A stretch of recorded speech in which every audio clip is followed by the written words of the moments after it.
Hello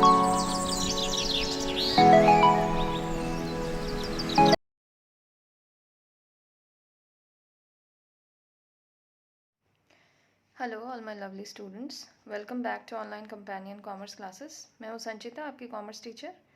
और आज हम लोग 12th स्टैंडर्ड के एंटरप्रेन्योरशिप का चैप्टर नंबर 10 जो हम लोग पढ़ रहे थे उसका डे 2 का कंटेंट आज हम लोग डिस्कस करेंगे।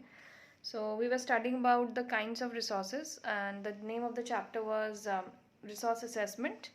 So today we are going to discuss the topic kinds of resources और the types of resources, जिसको संसाधन के प्रकार भी कहते हैं. So resources for setting up and operating an enterprise can be categorized under the following categories. So first of all, there are physical resources.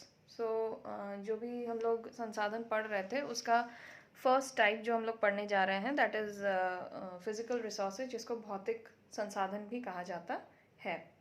तो physical resources basically comprise land, location, machinery, plant, tools, raw materials etcetera. तो जो भी physical या भौतिक संसाधन हम लोग समझते हैं, तो the name itself suggests anything that is used in a physical solid form, tangible form, is known as a physical resource. तो फिजिकल रिसोर्सेज में बेसिकली लैंड आता है, लोकेशन जो भी है, machinery, plant, tools, raw material, ये सारी चीज़ें आती हैं. और इसके बारे में जो डिसीजन लिया जाता है रिसोर्स असेसमेंट में, उसको हम लोग फिजिकल रिसोर्स असेसमेंट के नाम से जानेंगे.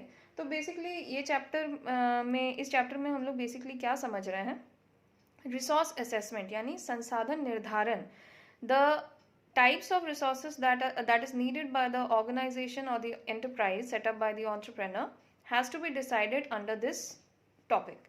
तो यहाँ पे भौतिक संसाधन में जब हम लोग डिसाइड कर रहे हैं कि भूमि, स्थान, मशीन, यंत्र, उपकरण, कच्चा माल वगैरह, ये सब में क्या क्या शामिल किया जाना चाहिए, कितने अमाउंट में या कितनी मात्रा में शामिल किया जाना चाहिए, कहाँ भूमि अवस्थित होगी, कितनी मात्रा में भूमि चाहिए होगी, क्या उसकी लागत होगी, उस भूमि या उस लोकेशन में यातायात की सुविधा होगी या नहीं, फिर मशीन या यंत्र, किस तरह के मशीन या यंत्र या टेक्नोलॉजी यूज़ किया जाए, कहाँ उसको स्थापित किया जाए, उसके रिपेयर्स, मरम्मत आदि में क्या इन्वेस्टमेंट किया जाए.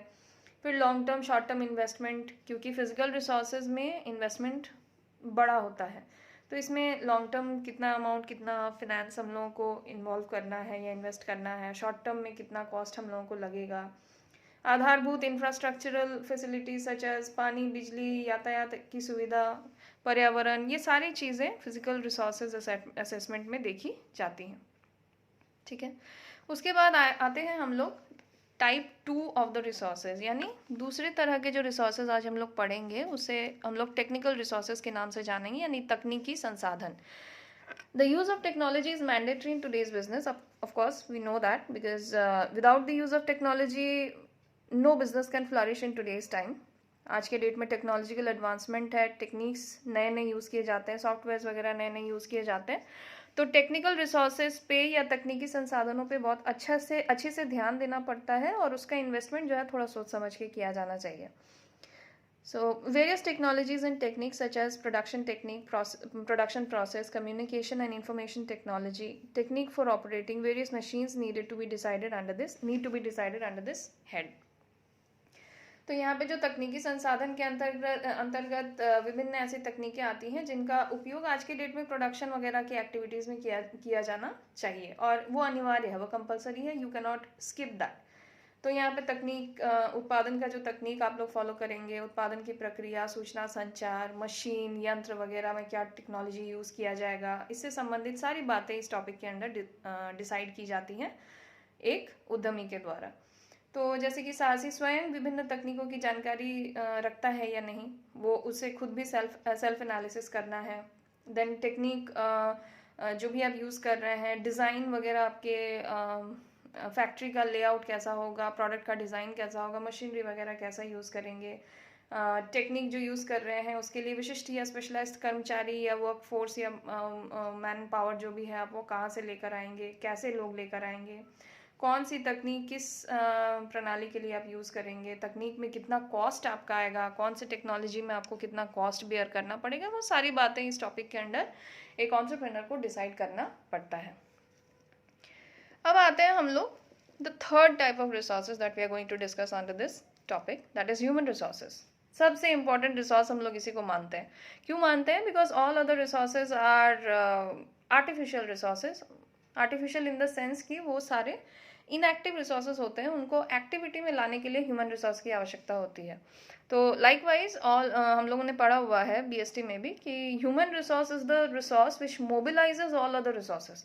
ये आप लोग शायद पहले भी इस स्टेटमेंट को सुने होंगे कि ह्यूमन रिसोर्स ही एक ऐसा रिसोर्स है, मानवीय संसाधन ही ऐसा संसाधन है जो बाकी संसाधनों को एक्टिव बनाने में या उसे गतिशील बनाने में मदद करता है। तो human resource is necessary to bring all other resources into use and make them active, यानी सक्रिय बनाने में मदद करता है। Human resources include managerial, non managerial, technical, skilled, unskilled workforce. ये सारे तरह के लोग, जितने भी लोग आपके बिजनेस एंटरप्राइज में इन्वॉल्व होते हैं, चाहे वो मैनेजरियल स्टाफ हो, चाहे नॉन मैनेजरियल स्टाफ हो, टेक्निकल स्टाफ हो, स्किल्ड लेबर हो, अनस्किल्ड लेबर हो या सेमी स्किल्ड लेबर हो, every human power or every human resource involved or associated with your enterprise comes under the heading of human resources. तो यहाँ पे जब आप मानवीय संसाधन के बारे में डिसाइड कर रहे हैं तो आपको ये डिसाइड करना है कि काम के नेचर के अकॉर्डिंगली आपको कर्मचारियों की संख्या निर्धारित करनी है, यानी the total number of work force that you need in your enterprise according to the nature of the work and the quantum of the work. कार्य के अनुसार दक्ष आपके पास कर्मचारी हैं या नहीं, स्किल्ड, अनस्किल्ड, जिस भी तरह के कर्मचारी आपको चाहिए, तो जिस तरह का काम होगा उस तरह के स्पेशलाइज्ड आपको टेक्नीशियंस भी चाहिए होंगे, वो आपको डिसाइड करना है किस तरह के टेक्नीशियंस चाहिए, किस तरह के स्पेशलाइज्ड लोग चाहिए, कितनी मात्रा में चाहिए।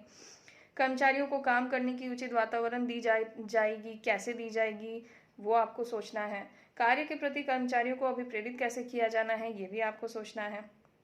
उनके कार्यों का, जो भी कर्मचारी आपका काम करेंगे उसका इवैल्यूएशन भी आपको करना है समय समय पर, तो वो भी ज़रूरी है। उन्हें टाइम टू टाइम ट्रेनिंग या प्रशिक्षण देने की आवश्यकता होती है, क्योंकि सारा काम सब लोग सीख कर नहीं आते। कुछ काम समय के साथ साथ और टेक्नोलॉजी के चेंज होते होते नए ट्रेनिंग के थ्रू सिखाना पड़ता है। तो ये हो गया ह्यूमन रिसोर्सेज के बारे में डिसीजन लेने का। Then we come to the fourth type of resources, that is financial resources, वित्तीय संसाधन। तो वित्तीय संसाधन एक ऐसा संसाधन होता है जो बाकी संसाधनों में जीवन फूंकता है, यानी finance is the lifeblood of the business. ठीक है, बिजनेस बिना फाइनेंस के नहीं चल सकता, ये एक जनरल सा स्टेटमेंट है और एक सब जानते हैं, everybody knows this, that without finance no work can be done, let alone any business. तो finance is the lifeblood of business, without it no other resources can be fetched. Finance is needed to produce both fixed and working, procure both fixed and working capital requirements for business. जिस भी तरह के fixed या स्थायी या फिर गतिशील या वर्किंग कैपिटल रिक्वायरमेंट्स किसी भी बिजनेस की होती हैं, वो सारा फाइनेंस के थ्रू ही आप फुलफिल कर सकते हैं। अगर फाइनेंस नहीं है तो फिर किसी भी संसाधन को आप प्रोक्योर नहीं कर सकते। तो जब फाइनेंस के बारे में डिसीजन एक एंटरप्रेन्योर लेता है या एक उद्यमी लेता है, तो उसे क्या कौन कौन सी बातों में ध्यान देना पड़ता है। जैसे कि व्यवसाय की प्रकृति, यदि व्यापारिक है तो कम पूंजी से भी काम चल सकता है। व्यापारिक यानी मैन्युफैक्चरिंग यूनिट अगर आपका है, एक होता है प्रोडक्शन यूनिट, एक होता है मैन्युफैक्चरिंग यूनिट, एक होता है ट्रेडिंग यूनिट। तो यहाँ पे जैसे कि प्रोडक्शन या मैन्युफैक्चरिंग यूनिट अगर आपका है तो फिर आपको फाइनेंस ज़्यादा चाहिए होगा, या अगर व्यापारिक या ट्रेडिंग यूनिट आपका है तो फिर कम फिक्स्ड कैपिटल से आपका काम चलेगा, लेकिन वर्किंग कैपिटल में आपको ज़्यादा इन्वेस्ट करना पड़ेगा। व्यवसाय का पैमाना बड़ा है या छोटा है, अगर लार्ज स्केल बिजनेस आप कर रहे हैं तो जाहिर सी बात है फिक्स्ड कैपिटल इन्वेस्टमेंट आपका ज़्यादा होगा।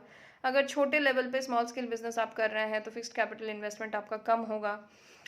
उसके बाद अगर व्यवसाय आपका श्रम प्रधान है तो कम पूंजी में काम चलेगा, यानी अगर ह्यूमन फोर्स ज़्यादा इन्वॉल्व है, मैनुअल वे से ज़्यादा काम होता है तो फिर पूंजी की कम लागत होगी।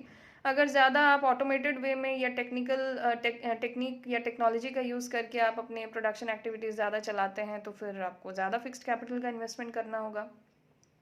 इसी तरह से सारी बातों को, क्रेडिट वगैरह की बातों को भी आपको ध्यान रखना है कि आपके बिजनेस का अगर क्रेडिट सोर्स अच्छा है, यानी आपको बहुत आसानी से ऋण पे रॉ मटेरियल्स या कच्चा माल वगैरह मिल जाता है, तो फिर आपको अपने पास वर्किंग कैपिटल ज़्यादा रखने की ज़रूरत नहीं है। आप फिर ऋण पे ले सकते हैं, फिर उसको टाइम टू टाइम फिर उसको रीपे कर सकते हैं जब भी आपके पास कैश डिपॉजिट ज़्यादा हो, आपके पास कैश ज़्यादा हो। ठीक है, आपके पास जब भी वर्किंग कैपिटल ज़्यादा होगा, आपके पास कैश ज़्यादा होगा, तो फिर आप उसको रीपे कर सकते हैं। तो फिक्स्ड कैपिटल आपके पास बहुत ज़्यादा रखने की आवश्यकता नहीं पड़ेगी। So these are various factors every businessman has to consider while taking decision regarding financial resources. किस तरह का फाइनेंशियल रिसोर्सेज जब आप डिसाइड कर रहे हैं, या वित्तीय संसाधन के बारे में जब भी एक एंटरप्रेन्योर डिसाइड करता है, सबसे पहला बात तो उसे ये देखना होता है कि फाइनेंशियल रिसोर्सेज में कितना उसको फिक्स्ड कैपिटल रखना है, कितना उसको वर्किंग कैपिटल रखना है। पहले वो डिसीजन लिया जाएगा, उसके बाद ये सोचा जाएगा कि फिक्स्ड कैपिटल जितना भी आप एस्टिमेट लगा रहे हैं वो कहाँ से आएगा, और उस कैपिटल को किस किस रिसोर्सेज में आप इन्वेस्ट करेंगे। फिर वर्किंग कैपिटल किस सोर्स से आएगा, वो कहाँ कहाँ आप किस तरह से मेंटेन करेंगे। तो these are the 4 types of resources, और उसका असेसमेंट हम लोगों ने पढ़ा कि ये चारों तरह के रिसोर्सेज के बारे में जब भी हम लोग डिसीजन लेंगे एज एन एंटरप्रेन्योर, तो कौन कौन सी बातों का ध्यान हम लोग मेनली रखेंगे। तो this was all about the topic for today. I hope the topic is clear to you, and आप लोगों को थोड़ा सा इस टॉपिक को पढ़ के और इस वीडियो को सुनकर, दोबारा से रिपीट करके सुनकर आपको थोड़ा समझना होगा, क्योंकि ये एक इम्पॉर्टेंट टॉपिक है। I hope things have been made clear to you through this video. So all of you, please go through the topic well, and I'll be providing the notes, link for the notes in the description box. You can refer to it as per your requirement. And that's all for today. We'll meet again for the next class. So till then, all of you take care of yourself and have a nice time.